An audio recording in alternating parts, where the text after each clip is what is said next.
సూసైడ్స్‌లో 2 రకాలు ఉండొచ్చు. అంటే అప్పుడుకి వాళ్ళెప్పుడు కూడా నేను చేసుకుంటాను అని అనుకోయిండరు. ఆ నిమిషానికి ఆ థాట్ ఇదొక్కటే మార్గం అనిపిచ్చేసి చెయ్యడం అనేది ఒకటి.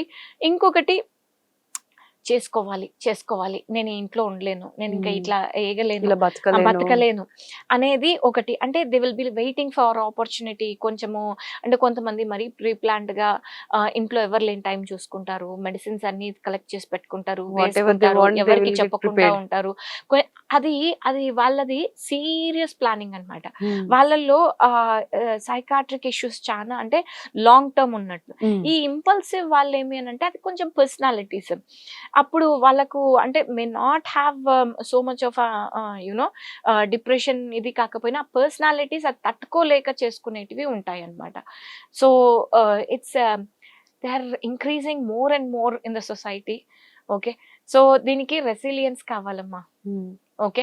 అంటే ఆల్మోస్ట్ రెసిలియన్స్ కావాలి. దీనికి పేరెంట్స్‌తోని ఆ ఓపెన్ డిస్కషన్స్ అనేది కావాలి.